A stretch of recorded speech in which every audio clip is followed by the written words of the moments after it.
Welcome to Emerging Franchise Brands, the podcast that introduces you to the visionary founders of America's fastest growing franchise opportunities. We'll also hear from industry pros as they share what it really takes to achieve the elusive milestone of 100 plus locations. I am your host, Frank Fumey, founder of I9 Sports, and my 20-year journey from inception to acquisition has given me a unique perspective on how to succeed in franchising. Join me as we welcome today's guest. Hello, everyone, and welcome to the Emerging Franchise Brands podcast. On today's show, I have the co-founder of Tutu Land, Mason Wu. Mason, how are you today? Hi, everyone. Hi, Frank. I'm good. How are you? Awesome. Mason's great seeing you again. Looking forward to talking about Tutu Land. So why don't we start out and why don't you share with the audience what in the world is Tutu Land? What do you guys do? Sure. Yeah. We are emerging franchise. It's a Boston brand focusing on rug tufting and other craft activities. We do have a retail store here in Boston. It's founded back in 2022.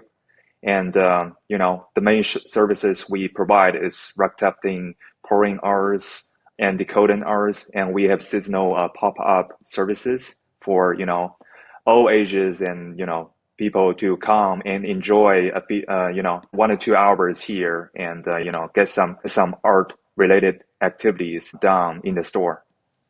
How'd you get started with this business? So the concept is, the original founder, they have this hobby to do rug tufting at home, especially during the COVID period where, everybody is like forced to stay home for a few months. And they just doing this rug tufting and they're existing businessmen and, they just have this idea and they talk to me like, hey, why don't turn this into a real business? Because, rug tufting brings a lot of happiness to people. And, a lot of people enjoy doing it. It doesn't require a lot of experiences to do it. And it brings happiness. So that's how Tutuland was founded. Mason, what were you doing before this launched? Yeah, I'm a salesman. I, started in some other business as analytical equipment. And, my whole background is sales and marketing and business development. Yeah, that's how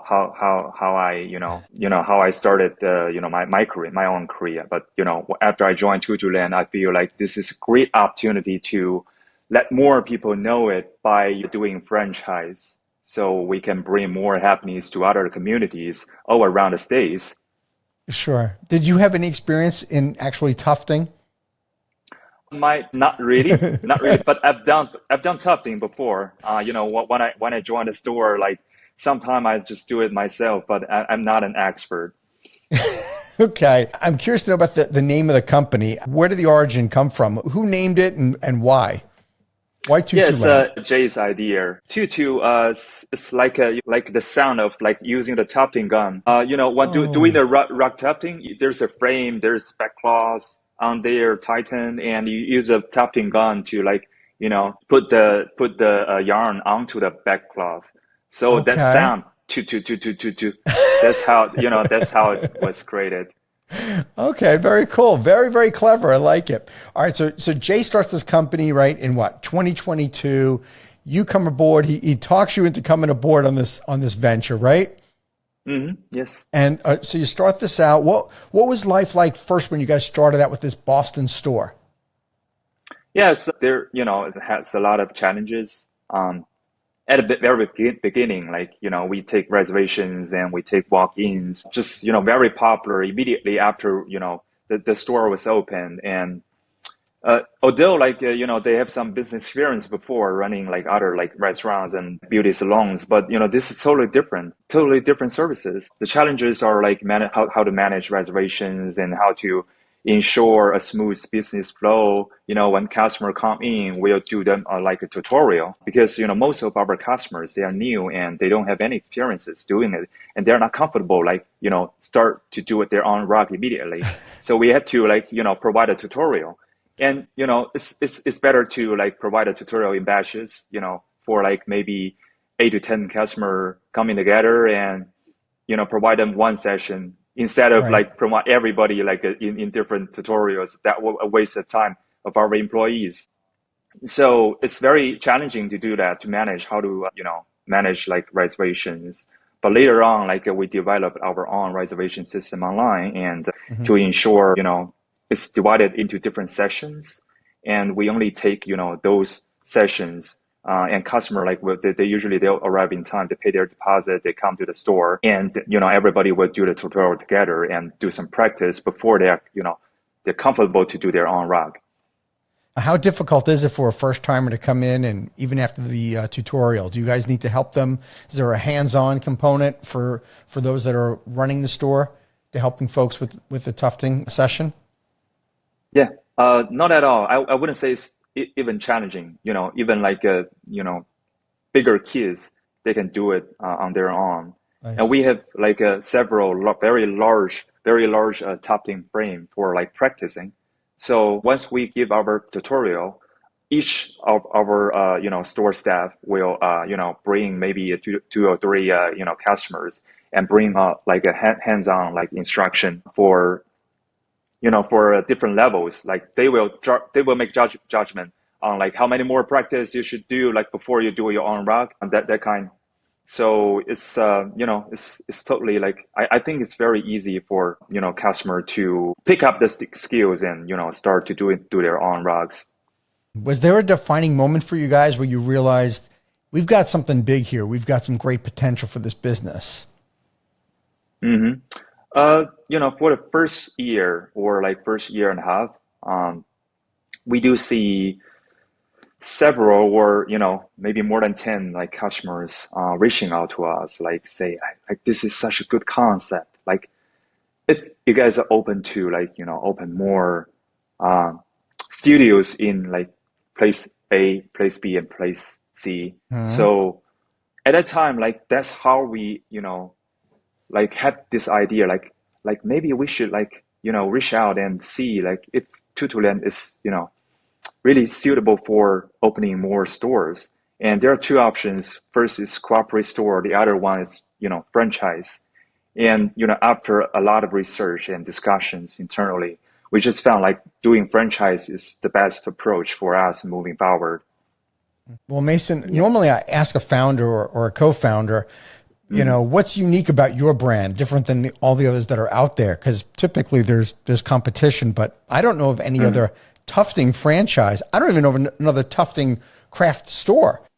Are Mhm. there a lot out there around the country? I know that franchising, no, but just in Mhm. general, are there a lot of tufting businesses? Yeah, yeah.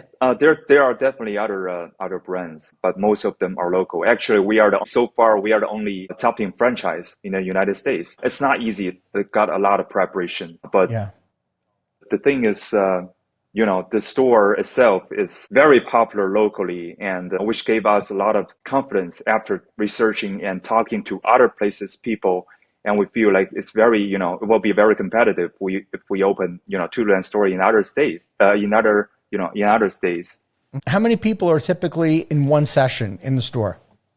So it really depends on the square feet of the storefront. But for example, in the Boston store, we have around about 1,600 square feet, and Hmm. which can enable us to host around 30 people doing tufting at the same time in the same session.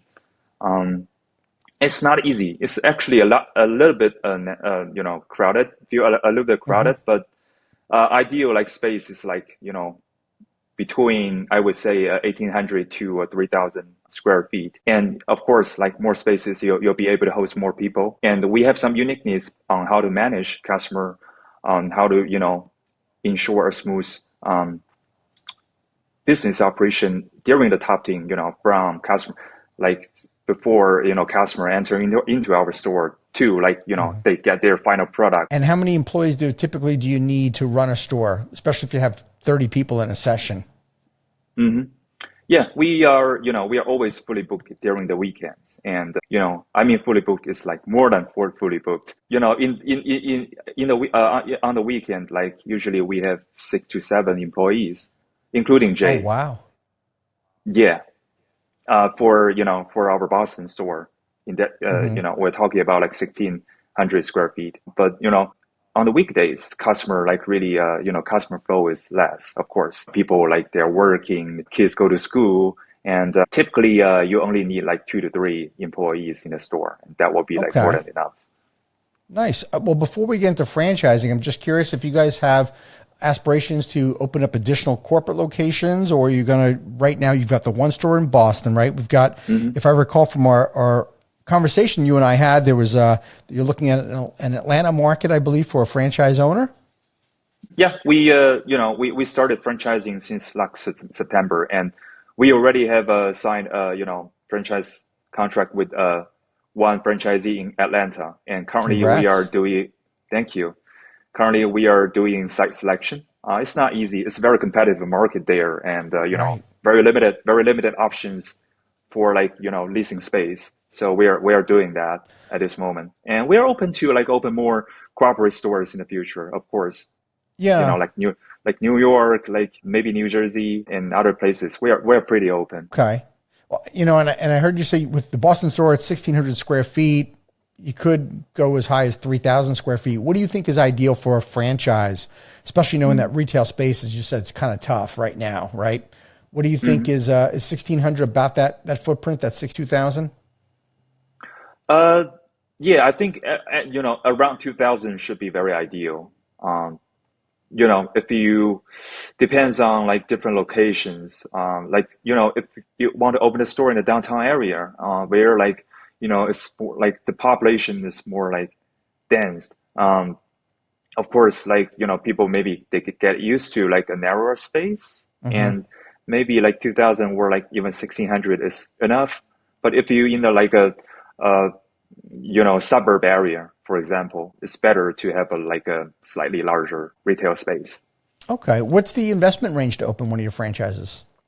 So typically you will need the range is from 180K up to 320K, total cost, Okay. even including like emergency funds and the first 3 months of your employee salaries.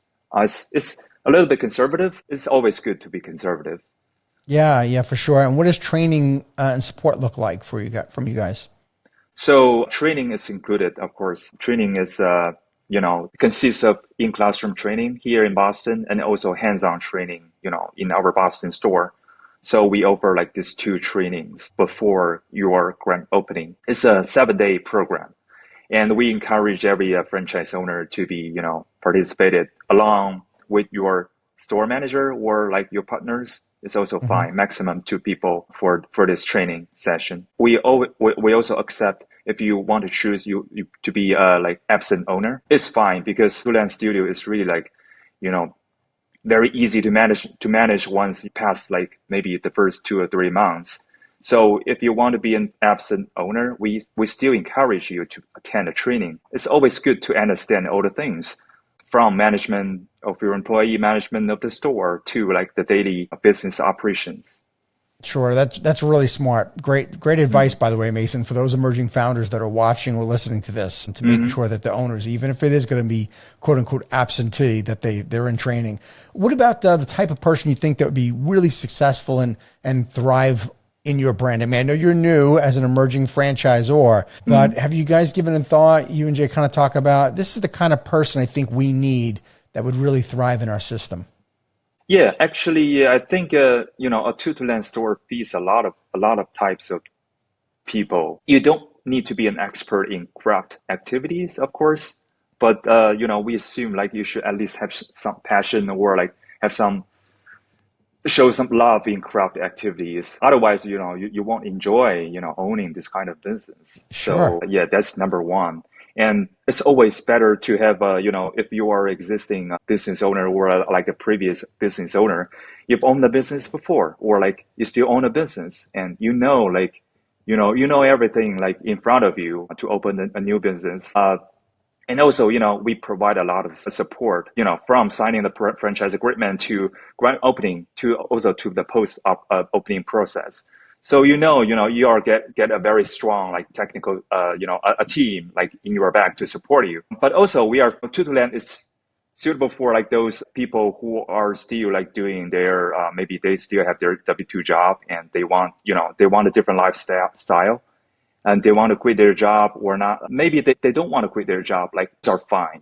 As I said, you can still like doing your daily job and at the same time owning a Tutuland studio because you have, we can support you, we can support you on that. So it's really feeds a lot of people for Tutuland studio. That's awesome. What about like as a franchise owner, where should I expect to be my focus on like kind of day to day? Do you want me to get more out, basically get out in the community more and doing more of the marketing, bringing clients in, or do you expect me more operationally in running the store? Where do you think my time is best well spent? Yeah, your time will be spent on several aspects. So first of all, like definitely, the daily, daily business operation. It mainly needs you to like check the reservation system every, at least 1 week before, because, you will determine your employees' shift based on, the current reservation system. Actually, at this moment, at least for the Boston store, and we expect the same thing for other places, 90% of our customers, they already make reservations on our website before they come. So only like maybe 10% or even less are like walk-in customers. So you can really rely on your reservation system to manage your own employees, their shift. So that's number one. Maybe also if you really enjoy doing craft activity, you want to be like a full-time owner. You can participate in daily like management on the inventory. If you feel short on anything, we provide the whole supplies buy from us, and also the training on your employee and your customers. You can participate in that, and for marketing, actually we provide marketing support. We have we decided to have just one national account, but maybe in the future, if we can authorize you to have your local social media account. But at this moment, we'll support you on that, so you don't need to worry about it. All the technologies. Yeah, That's a huge advantage, by the way, that you guys are handling the social media account for the franchise owners. right. Because we have a marketing fund fee. In those fees, whoever are interested, they'll learn that later. But we have this marketing fund. Every franchisee and even the property store will contribute, and we'll use the money to do a national national ads. This will benefit all of us. Yeah, no question about it. Mason, have you and Jay kind of talked about your desire to just bring on single unit franchise owners versus multi-unit operators? Do you have an opinion on that? Yeah, we prefer at this moment, first 5 years, we prefer single unit franchise owners, and that's what we are promoting at this moment. But we are open to discuss multi-unit development plan. Actually, we have that drafted by our attorney already. So we have that in hand, but it's not what we want to promote at this moment because we're emerging franchise and we don't have a lot of stores. We just we want to see like a few. Absolutely, we want to see a few like open before we make maybe make any adjustments. Awesome. I think that's really smart. That wasn't a trick question, by the way. I agree with you. I think that's really wise when you're starting out is to kind of hone in on the single unit operators, get things figured out. Have you had any big surprises since you started this business? Like, or maybe you can go back, if you can go back to the beginning and something you would have done a little differently that you figured out now? That's a good question. I never really like think about it before. This we are we face a lot of difficulties, of course, and Of we course. try to solve it, and we overcome it, and we continue, we move on. So yeah, there are definitely a lot of difficulties that we manage to overcome. It's made you better, right? It's probably in the systems and processes as you continue to evolve, right? And technology, because you mentioned earlier about having like the reservation system. Does technology play another role in your business besides just the reservation system, or is that kind of the main hub only? There are actually several forms because tufting customer are like holding tufting gun is it's a little bit dangerous if you don't know how to do it. Like like never taught by our employee how to like safely use it. So there's this like a some forms like store waiver. There are check-in forms. There are like some other forms. It's all based on our website. We have a dedicated person to manage it and manage the whole technology package and will be shared to our franchisee once we sign. They'll have the full access to that and will benefit the daily operations. It will only make you easier to manage your own employees, manage your own inventories, and manage your own reservations. Sure. Mason, what I love about your business is it's really about the craft experience. And we all know that, people are looking more and more for when they go out, not just to go, dinner and a movie, they want to go do things. And there are a lot of experienced businesses that have propped up over the past, 5 or 6 years, everything from the painting to ceramic to candle making and now tufting. I just think it just lends itself to an incredible opportunity now for folks. Where do you see this brand going in the next 5 to 10 years? So in the, we don't see that far as 10 years, but for the 5 years, we plan to open 50 store in the United States. So firstly, we'll spread from the East Coast, the whole East Coast, and then, to the West. But, that's our goal for this whole franchise program. We want to see like every major cities in the United States to have a Tutuland store. And we're confident, those will bring more, what will bring more, customer flows to the store open there based on our few years past, performance on even like financial and those reservations. We all have the record and could be shared with our potential franchisees who are interested to know. We have our FDD covering this part. And what about overall from the customer standpoint? Have you noticed any changes or trends from the time you started? Because you started during COVID, so I mean, people were dying to get outside and go do things. But now things kind of settled in now. Have you seen a little bit of a shift in the business in terms of what people want, and has your experience of your business changed? Yeah, at the very beginning you're correct. Like, during COVID times, a lot of customer even like wear masks into our store. So it's, Sure. it's normal at that time, but I'm sure like a lot of person like they still like at those times like they are hesitant to come to our store. But later on, like more and more people come, and there's no COVID anymore, and things get better, and we start to see some trend, like seasonal, in summertime, like a lot of people go to vacation. Maybe we have a slightly less customer flow. It's a Boston store. Boston winter is very cold, so like, and it's also very long. Um, in the cold times, like people trying to get some, try to be, in the cozy places and, chilled. Um, so in the winter time, like the whole half year, we are very busy. Even now, like today is a sunny day. Like even now, like it's, a lot of customers, come to the store, but it does have a little bit like seasonal, as we observe.